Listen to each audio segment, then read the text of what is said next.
Merci à l'association Sentier, MSL, merci INSAF, merci SEMI.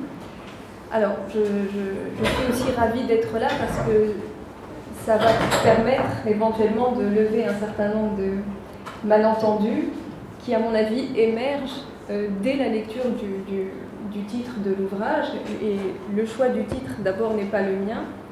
C'est un titre hyper marketing, mais dont il faut reconnaître qu'il reprend une partie du contenu du livre. Donc c'est pas non plus totalement aberrant. Donc vous m'avez posé un certain nombre de questions. Je vais essayer de commencer par ce qui me semble être méthodologiquement peut-être la plus pertinente pour commencer, qui est celle d'éclairer le terme décolonial.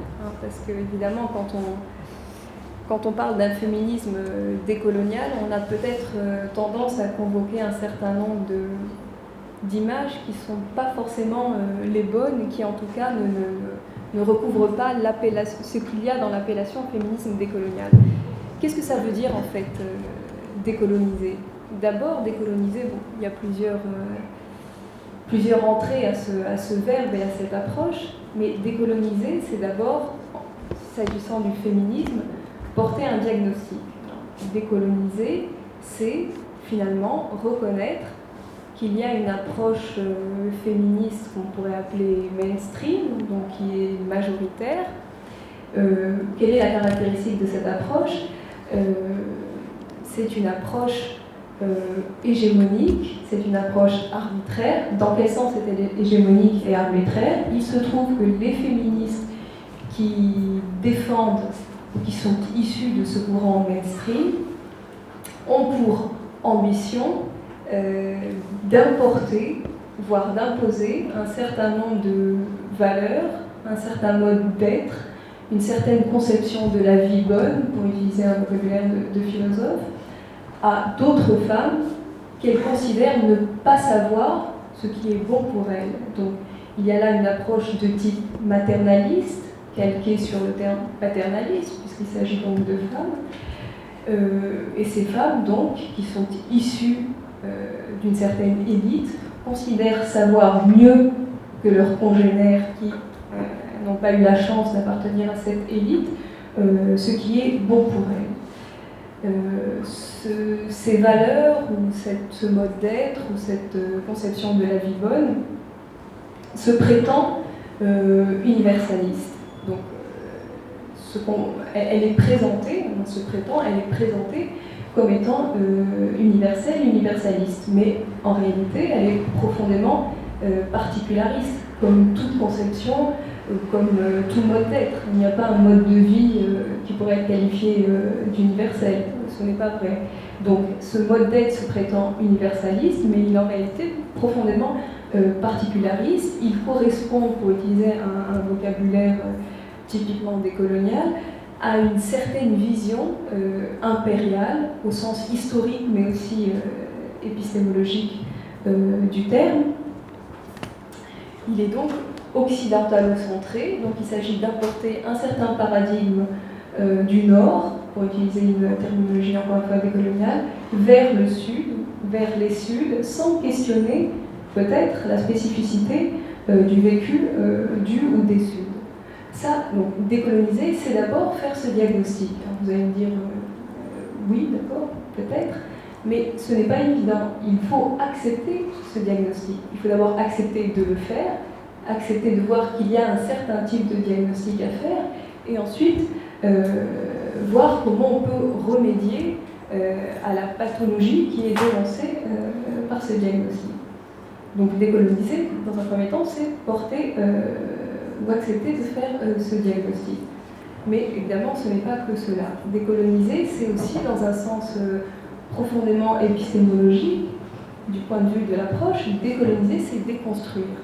Donc, déconstruire, c'est partir du principe qu'il y a certains modes d'être, certaines approches, certaines visions qui ne sont pas naturelles et qui ont été construites par les théoriciens ou par les militants, par les intellectuels, accepter que ce sont des visions qui sont construites. Et donc, déconstruire, c'est donner à voir ce caractère construit. Et comment est-ce qu'on donne à voir un caractère construit?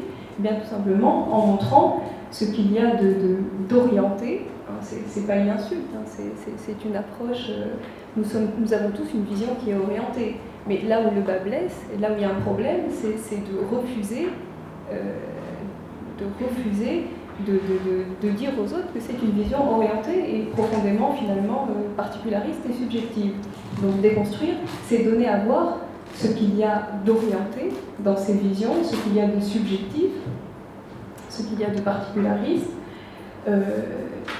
Et donc finalement, concrètement en quoi ça pourrait consister? Par exemple, ça pourrait consister à débusquer un certain nombre de préjugés, un certain nombre de clichés qui sont donnés à voir comme étant des vérités, qui dans le fond ne le sont pas.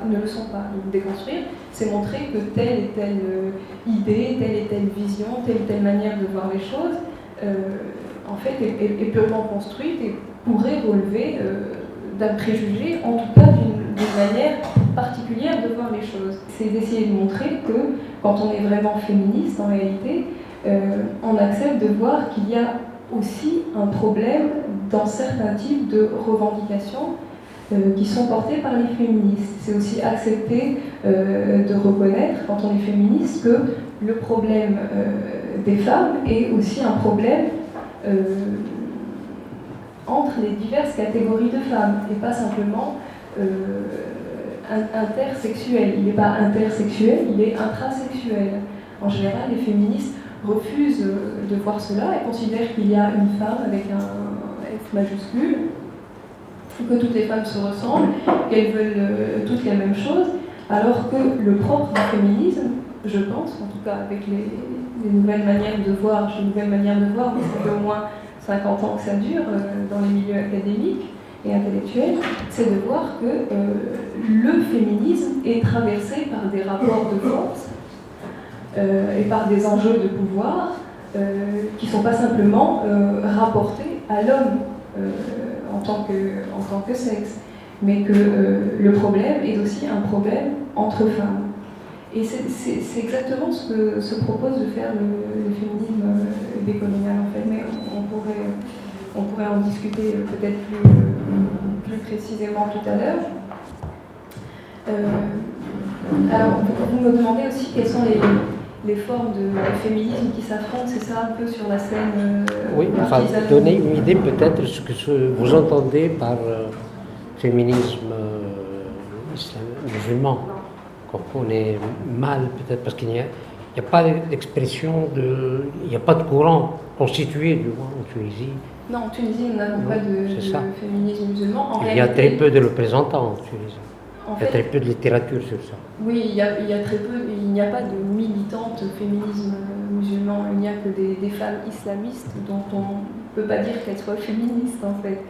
Donc non, le féminisme musulman, c'est essentiellement le féminisme qui est porté par des femmes de la diaspora, c'est-à-dire qui vivent dans des pays de culture non musulmane, et ces femmes là aussi sont des femmes de l'élite qui s'attachent à déconstruire le texte sacré en montrant que, voilà, contrairement à ce qu'on pourrait croire, le texte n'est pas patriarcal en fait, mais ce sont les interprétations, le fait en vigueur à l'époque classique qui a fait croire une telle chose en subvertissant le texte, en gros c'est ça, et donc elle s'attache à montrer en fait où le bas blesse, où les choses ont été subverties, en faisant une sorte d'exégèse du texte coranique et aussi parfois en s'attachant à étudier certains hadiths.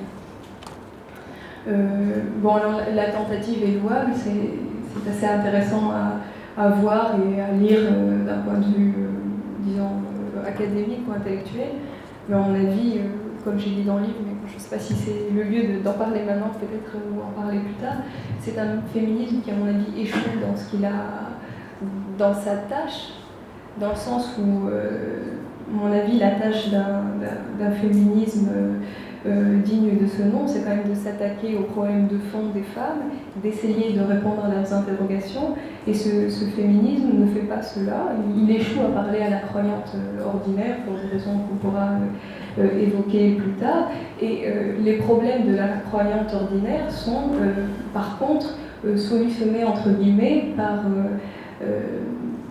par des courants qui n'ont rien de féministe et qui sont purement islamistes, qui eux s'intéressent aux problèmes de la croyante lambda et dans les télévisions satellitaires et dans les programmes satellitaires s'intéressent vraiment aux problèmes de cette croyante ordinaire et lui donnent un certain nombre de solutions, ce que les prétendues féministes musulmanes ne font pas, préoccupées, comme leurs consoeurs laïques finalement, de choses qui ont moins à voir avec le quotidien de ces femmes-là.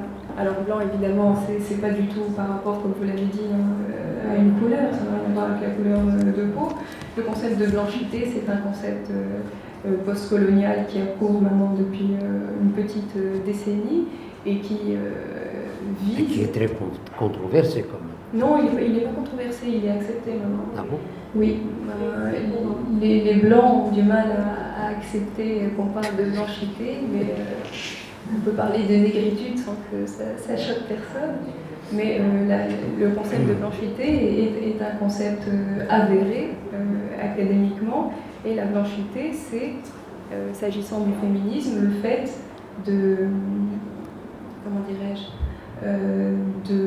de défendre un féminisme de l'élite, qui serait un féminisme vertical, qui s'adresserait aux femmes d'un point de vue vertical, c'est-à-dire hégémonique, sans essayer de comprendre les spécificités de ces femmes-là, et en jouant sur le caractère maternaliste de cette projection, c'est-à-dire de cette projection verticale. Et en fait, ce que ces femmes ont subi avec le patriarcat, c'est-à-dire l'hégémonie ou la verticalité que l'homme a tenté de leur imposer, d'une certaine manière, par analogie, elles la reproduisent avec des femmes, disons, simples ou ordinaires. D'abord, à mon avis, un véritable féminisme, c'est d'abord un féminisme qui cesserait de faire jouer cette verticalité, c'est-à-dire un féminisme qui ne prendrait pas, qui ne considérerait pas qu'il y a des femmes à qui l'on devrait enseigner ce que sont leurs droits, parce qu'on saurait mieux qu'elles ce qui est bon pour elles. Donc d'éviter de reproduire ce que la première génération de féministes a vécu avec les hommes, ne pas plaquer cette manière d'être entre les femmes. C'est dans un deuxième temps un féminisme qui accepte, j'aime bien cette formule, qui accepte d'être de la frontière. Je défends un peu cette idée à la fin du livre. Qu'est-ce que ça veut dire un féminisme de la frontière? Il y a une vraie différence entre à la frontière et de la frontière. Quand on est à la frontière de quelque chose, c'est qu'on est là dans un passage provisoire, hein, on ne va pas s'éterniser, donc on va passer d'un lieu à un autre, et la frontière, c'est transitoire finalement. Et ce n'est pas ce type de féminisme que je défends. Ce que je défends, c'est un féminisme qui soit de la frontière, c'est-à-dire que les femmes, évidemment c'est hyper symbolique, mais les femmes devraient élire domicile à la frontière. Et nous serions, nous, toutes les femmes, de la frontière, comme nous pourrions dire je suis de la frontière, comme je suis de Tunis, ou je suis de Paris, ou je suis de Liège, en réalité. Alors vous allez me dire que ça c'est très beau, c'est très utopique, mais qu'est-ce que ça apporte finalement? L'idée c'est que quand on est de la frontière, on est véritablement capable, en toute honnêteté, de se projeter vers la différence et de comprendre l'autre. Alors là, le point sur lequel je voudrais insister, c'est que on est toutes des femmes, évidemment, mais enfin, il y a des hommes ici, mais je veux dire, on est toutes des femmes, mais on est toutes différentes et on n'est pas obligé de se ressembler et on n'est pas obligé de nous comprendre les unes les autres avec exhaustivité. C'est pas grave si on se comprend pas. C'est pas grave s'il y a une part d'ombre dans l'autre femme qu'on n'arrive pas à cerner. C'est pas mortel.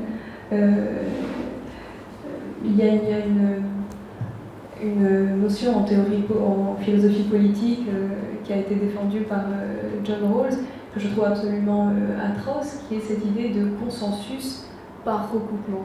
Alors qu'est-ce que ça veut dire consensus par recoupement? C'est-à-dire que les acteurs politiques devraient arriver par à un accord, et quelle serait la spécificité de cet accord? Chacun, en fait, chacune des parties en présence trouve dans l'accord final une part d'elle-même. Et donc, si elle trouve une part d'elle-même, une part de ses idées, une part de sa position dans l'accord final, alors évidemment, elle a tendance à aller vers le consensus proprement dit.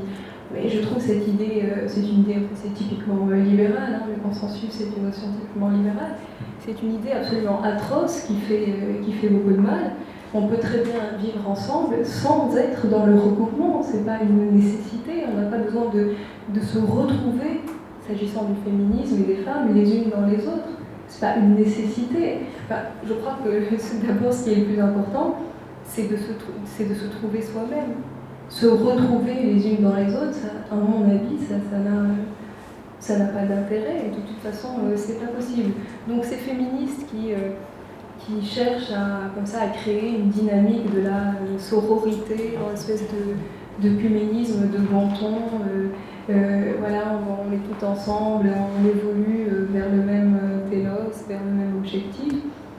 À mon avis, d'abord, c'est pas vrai, c'est une grossière erreur, c'est un gros mensonge de dire ça, c'est pas vrai. Et puis d'ailleurs, les théories féministes, depuis maintenant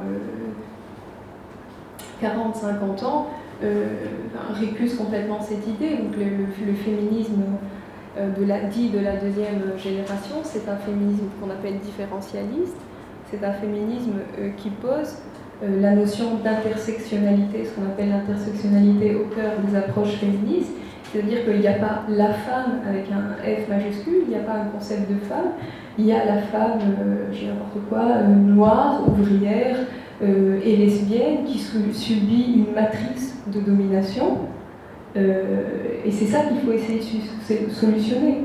Bon, après, comment vous hiérarchisez les différentes formes de différenciation sociale, la classe, la sexualité, le milieu socio-professionnel, c'est un autre problème.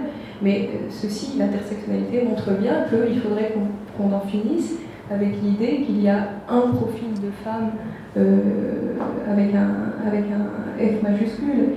Il n'y a qu'une matrice d'oppression, au pluriel, oppression, et cette matrice se décline différemment suivant les femmes et suivant leur vécu. Donc il faut l'accepter. Donc s'il n'y a pas une femme avec un F majuscule, il n'y a pas non plus une solution à donner au problème des femmes, une solution avec un S majuscule. Je vous ai posé une question d'historien sur la question de l'égalité homme-femme au Moyen-Âge. Est-ce que j'ai mal lu? Ah oui, que l'inégalité entre les sexes est une création coloniale. Coloniale, voilà. Oui. Qu'est-ce que vous entendez par là? Oui, c'est une idée que je trouve assez intéressante et assez pertinente et qu'on trouve surtout chez les féministes black, essentiellement black d'Afrique, car il y en a, et de grandes féministes. Et en fait, ce sont des femmes qui étudient le fonctionnement des tribus, en réalité. C'est de là que vient cette idée. Après, elle a été généralisée et qui montre que le fonctionnement tribal antécolonial était totalement égalitaire et que les femmes avaient leur place au même titre que les hommes et que le colon est venu greffer quelque chose qu'il connaît bien, qui est l'oppression patriarcale, sur un contenu ou sur une forme qui était initialement égalitaire. Et on trouve cette analyse donc, chez nombre de théoriciennes féministes noires, et notamment chez une féministe nigériane qui est citée dans le livre, qui a un nom un petit peu compliqué que j'arrive pas à trouver. D'accord, mais pas pour la société médiévale arabe. Non, pas pour la société médiévale. Nous sommes d'accord. Non. pour le cas typiquement africain. Voilà, merci beaucoup. Maintenant, nous allons ouvrir... Ah oui, Oui. du Caire. Enfin, j'avais posé la question en rapport avec votre proposition. D'abord, je voudrais préciser, parce que j'ai bien aimé la présentation que vous avez faite, mais je voudrais préciser quelque chose, que ce livre, en fait, est un recueil d'essais. Alors évidemment, il y a toujours une cohérence pour passer d'un chapitre à un autre, mais il est d'abord pensé comme un recueil d'essais relativement indépendants les uns des autres. S'agissant du Caire, alors le Caire c'est une notion que j'aime bien. D'abord, d'où vient cette notion? C'est une notion qui a été mise en avant par une théoricienne féministe américaine qui s'appelle Carol Gilligan, qui a essayé de montrer en fait que les théories de la justice libérale étaient des théories profondément misogynes parce qu'elles ne prenaient pas en compte la spécificité féminine. Elle montrait en gros que, ce qui est tout à fait vrai, le libéralisme est profondément patriarcal, contrairement à ce qu'on pourrait croire. Et elle essaie de montrer que les femmes ont une voix différente, c'est l'expression qu'elle utilise, et qu'il faut prendre en compte cette voie différente quand on essaye d'établir ou de bâtir une théorie de la justice. Alors, elle montre qu'en gros, aux hommes, je veux dire que c'est juste un point de départ. Bien sûr, cette théorie a été critiquée, mais on en a gardé quelque chose. Elle montre donc qu'aux femmes, que les femmes sont, comment dirais-je, informées par le soin, la sollicitude, l'assistance, hein, toutes ces vertus, entre guillemets, précisément féminines, et que aux hommes, alors toutes les valeurs inversées, la force, etc. Bon, alors évidemment, cette théorie a été un petit peu critiquée, évidemment parce qu'on lui reproche d'essentialiser et le féminin et le masculin, mais ce qu'il y a d'intéressant avec cette théorie, qui à la base est une théorie morale, c'est une théorie qui par la suite a été politisée. On l'a fait entrer dans le champ politique pour montrer que les femmes ont une spécificité qu'il faut prendre en compte. Alors bien sûr, certains peuvent dénaturer ou subvertir cette spécificité en l'essentialisant, mais le fait est là que les femmes ne sont pas des hommes et qu'il faut donc revendiquer ce qu'on pourrait appeler l'égalité dans la différence. L'égalité, oui, mais dans la différence. Alors, qu'est-ce qu'il y a d'intéressant avec le Caire? À mon avis, c'est une notion hyper importante pour les féministes et pour les féminismes en général, parce que le Caire, quand il est politisé, mais peut-être si je développe trop, on va s'y perdre, donc je vais donner le cœur de l'idée. L'idée, c'est que nous sommes tous, à la base, pourvoyeurs, c'est-à-dire qu'on donne, pourvoyeurs et destinataires du Caire, c'est-à-dire destinataires de soins, de sollicitude. Nous sommes tous, à la base, aussi vulnérables les unes que les autres, et donc à ce titre, nous recevons du Caire, c'est-à-dire du soin, de la sollicitude, tout autant que nous sommes capables d'en donner. C'est la seule notion en philosophie politique, le Caire, qui développe ou se fonde ou thématise la notion de réciprocité au plus fort, en fait. Et à mon avis, quand on pense quand on prend cette idée au sérieux, à mon avis, elle désamorce la verticalité initiale qu'il y a dans ce féminisme de l'élite, dans lequel certaines femmes se sentent investies de la mission un petit peu civilisatrice d'apporter la bonne parole et des droits aux autres femmes. Si on considère qu'on a toute cette vulnérabilité dont parle le Caire, en fait, cela signifie que nous en finirions en quelque sorte avec cette arrogance. Si nous considérons que nous sommes toutes vulnérables, nous en finissons avec cette arrogance qui, dans le fond, fonde la verticalité de ce rapport hégémonique. Merci beaucoup.